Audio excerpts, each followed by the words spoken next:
kulanti wacan wanaagsan daawadayaal meel kasta oo aad daafaha caalamka aad ka joogtaan aroori suuban haddii ay arooridin tahay amaba waqti kasta oo idin tahay maalin wacan ayaan idin rajaynayaa waxaad ku soo dhawaataan wararkii ugu dambeeyay Soomaalida iyo caalamka iyo dhacdooyinkii degdega ahaa ee dalka iyo dibaddaba ka dhacay qaybtan waxaynu ku eegi doonaa ciidamo aad u hubeysan ayaa laga dejiyay magaalada Laascaanood ee xarunta u ah dowlad goboleedka Soomaaliyeed ee waqooyi bari diyaarado dagaal oo lagu arkay hawada sare ee deegaano kamid ah Somaliland xogihii iyo macluumaadkii ugu dambeeyay dhaqdhaqaaq xooggan oo Laascaanood ka soconaya iyo saraakiil ciidan oo halka ku wajahan waxa halka ka soconaya ee dhaqdhaqaaqa iyo diyaar garowgii ugu dambeysay ee lagu soo dhaweynay madaxweyne Xasan Sheekh Maxamuud oo laga dareemay Laascaanood ayaynu isdul taagi doonaa ururka jaamacadda carabtana si adag ayay uga soo horjeesteen talaabadii ay Israa'iil ku aqoonsatay Somaliland madashaas ayaana lagu soo bandhigay go'aanka ay xubnaha iskaashiga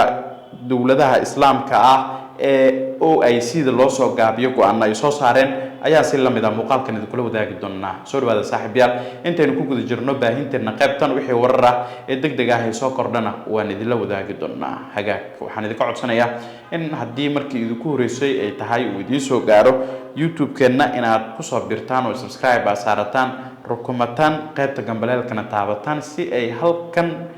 marka aan soo gelino muuqaalo warar warbixino ay hore idinkaga soo gaaraan amaba ay idin soo dhacaan notification-ka muujinaya inaynu wax ku soo baahinay barteena YouTube-ka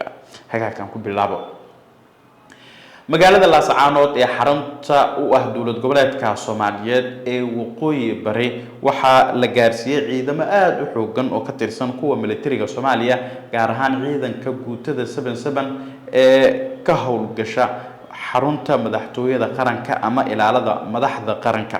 waxaana halkaasi markii la geeyay kadib ay bilaabeen inay isku fidiyaan guud ahaan magaaladaasi si la mid ahna waxa hawada sare ee deegaano kamid ah waqooyi bari iyo Somaliland lagu arkaya diyaarado nooca qumaatiga oo kaca kuwa dagaalka iyo kuwa aan duuliyaha lahayn oo gaafureeg xooggan oo ilaa iyo xalay ka sameynaya halkaasi guuxa diyaaradaha ayay dadku soo warinayaan in aad looga maqlay xalay qaybo kamid ah deegaanada Somaliland sida Hargeysa Berbera iyo deegaano kale oo dhowr ah waxaana la sheegay in diyaaradahan ay yihiin kuwa nooca dagaalka ah gaar ahaan kuwa ay soo saarto Turkiga oo gaafureeg guud ka bilaaba halkaasi galinkii dambe ee shalay ayaana dhaqdhaqaaqa diyaaradeed laga dareemay guud ahaan magaalooyinka Somaliland iyo waqooyi bari ee Soomaaliya ujeedada ugu weyn ila sirdoon waxay xaqiijinayaan inay tahay in halkaasi ay kala socdaan dhaqdhaqaaq guud oo ka soconaya magaalada Hargeysa xarunta u ah maamulka Somaliland oo la doonayo in la qorsheeyo weerar la xiriira dhinaca Laascaanood toddobaadkan waxa ku wajahan madaxweynaha Soomaaliya Xasan Sheekh Maxamuud xaqiijinta amniga madaxweyne Xasan Sheekh Maxamuud iyo la socodka dhaqdhaqaaqa Hargeysa ka soconaya lidiga ku ah caasimada maamulka waqooyi bari ee Laascaanood ayay si dhow ula soconayaan diyaaradahan imikan lagu arkay hawada sare ee deegaanada Somaliland iyo waqooyi bari maamulka uu ka arrimiyo xoguhu waxay tilmaamayaan in ciidamo xooggan ay dowladda Soomaaliya halkaasi ay geysay halka kuwa kalena wali qorshahoodu yahay in loo daadgureeyo halkaasi safarka madaxweyne Xasan Sheekh Maxamuud waxa loogu magac daray safarka midnimada Soomaaliya oo lagu xoojinayo dadaalada adkeynta midnimada Soomaaliya ee gudaha maadaama ay guuleysteen dadaaladii diblomaasiyadeed ee dowladda federaalka ah ee Soomaaliya dhinaca dibadda ay ka sameysay tan iyo markii ay soo ifbaxday aqoonsiga Israa'iil ay siisay Somaliland waxay dowladda federaalka ah ee Soomaaliya culays dhinac kasta ah oo arintan ku qotoma ay saaraysay maamulka Somaliland safarka madaxweyne Xasan Sheekh ee Laascaanood Somaliland waxa uu uga dhigan yahay wada geeri maadaama ay halkaasi si muuqanayso oo dunida indheedaba ay ku soo jeedinayaan in Laascaanood ay dadkeedu tashteen isla markaana midnimada Soomaaliya si weyn ay u doodeen halka Somaliland kol hore ay ku dooday in Laascaanood iyo deegaanada kale ee la soo yiraahdo waqooyi bari ee Somaliland ay toos u hoos tagaan isla markaana ay ku dhawaaqeen in Soomaaliya inteeda kala ka go'een xogaha macluumaadku waxay sheegayaan in saraakiil ciidan iyo xubno ka tirsan labada aqal ee baarlamaanka ee golaha wasiirada oo deegaanka ka soo jeeda ay madaxweyne Xasan Sheekh Maxamuud ku weelin doonaan socdaalkiisa Laascaanood halkaasna waxay gundhig u noqon doontaa howlgalka loogu magac daray adkeynta midnimada Soomaaliya ee la doonayo in toos laascaanood ay u noqoto isla markaana halkaasi ay ciidamada qaranka saldhig u noqoto kana howlgalaan isla markaana ay gaaraan deegaanada kale ee Somaliland ka tirsan ee dadkeedu baahida weyn u qabaan inay gaarto midnimada Soomaaliya iyo gurmad dhinacyo badan leh oo ciidan iyo hub doonaya inay helaan si ay u muujiyaan dareenkooda qaarkood way dhiiradeen banaanka ayay soo istaageen waxay ku muteysteen xabsi ay Somaliland ay gelisay caburun xoogan ayaana ka jirta deegaano kamid ah Somaliland oo ay dadku inta isu soo baxaan ay muujin lahaayeen dareenkooda awdal dadkeedu si aad ayay isugu soo baxeen waxa suurtagal ah in looga gurmada laascaanood halkaas ay ka sahlanaan doonto in dawladda federaalka Soomaaliya dadaalkeeda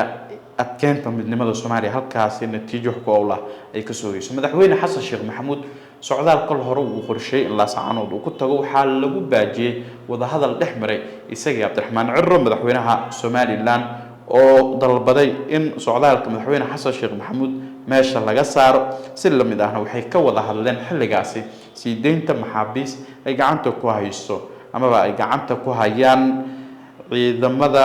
dawlad goboleedka Soomaaliyeed oo qoy bir kuwaas oo lagu qabtay dagaalkii adkaa ee ka dhacay laascaanood gaar ahaan Gooja Cadde xubno uu kamid yahay General Faisal Bootaan ayaa u xiran dhinaca maamulka waqooyi bari ee Soomaaliya dhawaanse waxa xoga soo baxay sheegayaan in isaga iyo xubno kale oo maxaabiisa la doonayo in loo soo wiciyo dhinaca magaalada Muqdisho safarka madaxweyne Xasan Sheekh Maxamuud ayay suurtagal tahay in maxaabiistan qaarkood xorriyadooda helaan halka kuwa kalena la keeni doono Muqdisho laguna maxkamadeyn doono sida xogu ay tilmaamayaan oo maamulka xubnaha ugu sareeya ayaa dalbanay in qaar kamid ah hoggaanadii dagaalkaasi maxkamad la horgeeyo oo aan si caadi ah loo deeynin oo wada hadal wax ku qotoma aysan jirin si kastaba ha ahaatee magaalada laascaanood ee xarunta u ah dawlad goboleedka Soomaaliya waqooyi bari waxaa imika laga dareemayaa dhaqdhaqaaqii ugu dambeeyay ee soo dhaweynta madaxweyne Xasan Sheekh Maxamuud magaalada qaybo kamid ah waxaa la suray tabeelayaal uu ku sawiran yahay madaxweyne Xasan Sheekh Maxamuud ay ku qoran yihiin orahayo ay u muuqato inay si aad ah dadku ugu baahi qabaan soo dhaweyntiisa waana mas'uulkii labaad ee tan iyo markii ay burburtay dawladda dhexe ee Soomaaliya si toos ah halkaas u tago dhawaan madaxweyne ra'iisul wasaare Xamse Cabdi Barre ayaa gaaray laascaanood dadaaladiisii socdaalna waa uu guuleystay oo maamul rasmi ah ayaa loo aqoonsaday ama dawlad goboleed rasmi ah ayay ku noqdeen maamulkii la oran jiray SSC Qaatum balse markii dambe dawladda Soomaaliya maamul loogu magac daray waqooyi bari Soomaaliya halkaasi ay ka yeegleeshay ama ay ka dhistay xusuusno magaaladan kol hore waxa loogu dilay Allah u naxariistay madaxweynihii ku yimid codka shacabka Cabdirashiid Cali Sharmaarke isaga ayaana ugu dambeeyay madax qaran oo halkaasi booqata marka la eego dilkiisii si kastaba haatee amniga guud ee magaalada laascaanood aad ayaa loo adkeeyay ciidamadana waxaa lagu arkayaa guud ahaan wadooyinka kuwa dawladdu ay geysay halkaasi ee militariga iyo kuwa maamulka SSC Qaatumo oo gaafuray ka bilaabay guud ahaan duleedyada magaaladaasi haddii aynu eegnana kulan degdeg ahaa oo ay isugu yimaadeen xubnaha OIC-da la isu yiraahdo ee ah ururka iskaashiga islaamka ayaa waxa looga hadlay qadiyada adag ee madaxbanaanida Soomaaliya iyo talaabadii faragelinta ahay ee dawladda aan aqoonsiga dunida ka haysan ee Israa'iil ay kula kacday madaxbanaanida Soomaaliya kulankan oo si toos ah shaashadaha dunida looga daawanayay xalay ayaa waxa ay si adag ay kaga hadleen xubnihii ka qayb galay arinta faragelinta ah ee qaawan ee Israa'iil ay ku sameysay madaxbanaanida Soomaaliya gaar ahaan aqoonsiga Soomaaliland ay siiyeen iyo socdaalkii dhawaan wasiirka arrimaha dibadda ee Israa'iil uu ku tagay magaalada Hargeysa ee xarunta u ah maamulka Somaliland waxa lagu micneeyay guud ahaan dhaqdhaqaaqyada Israa'iil ee deegaanada Somaliland inay yihiin kuwa dhaawici kara midnimada iyo madaxbanaanida Soomaaliya isla markaana ay Israa'iil ku xadgudubtay shuruucda iyo qawaaniinta caalamiga ah u yaala qaramada midoobay iyo midka Afrika waxaana la sheegay in Israa'iil imikan looga digayo arintan bayaan ka soo baxay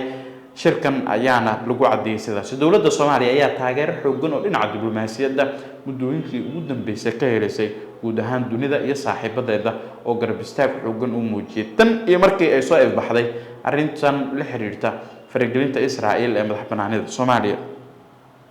waxaa la rumaysan yahay in dadaaladan diblomaasiyadeed ee guuleysteen ay ku yimaadeen in dowladda federaalka Soomaaliya guud ahaan aysan u kala harin madaxda qaranka xiriirada dhinaca diblomaasiyadda oo si aad ah loo adkeeyay iyo shirkii golaha ammaanka ee qaramada midoobay oo si adag qadiyadan lagu difaacay. waad ku mahadsantihiin ilaa gunaanadka muuqaalkan haddii aad ila soo gaarteen saaxiibayaal daawadayaal waxaan idin rajeynayaa warsan nabadgelyo.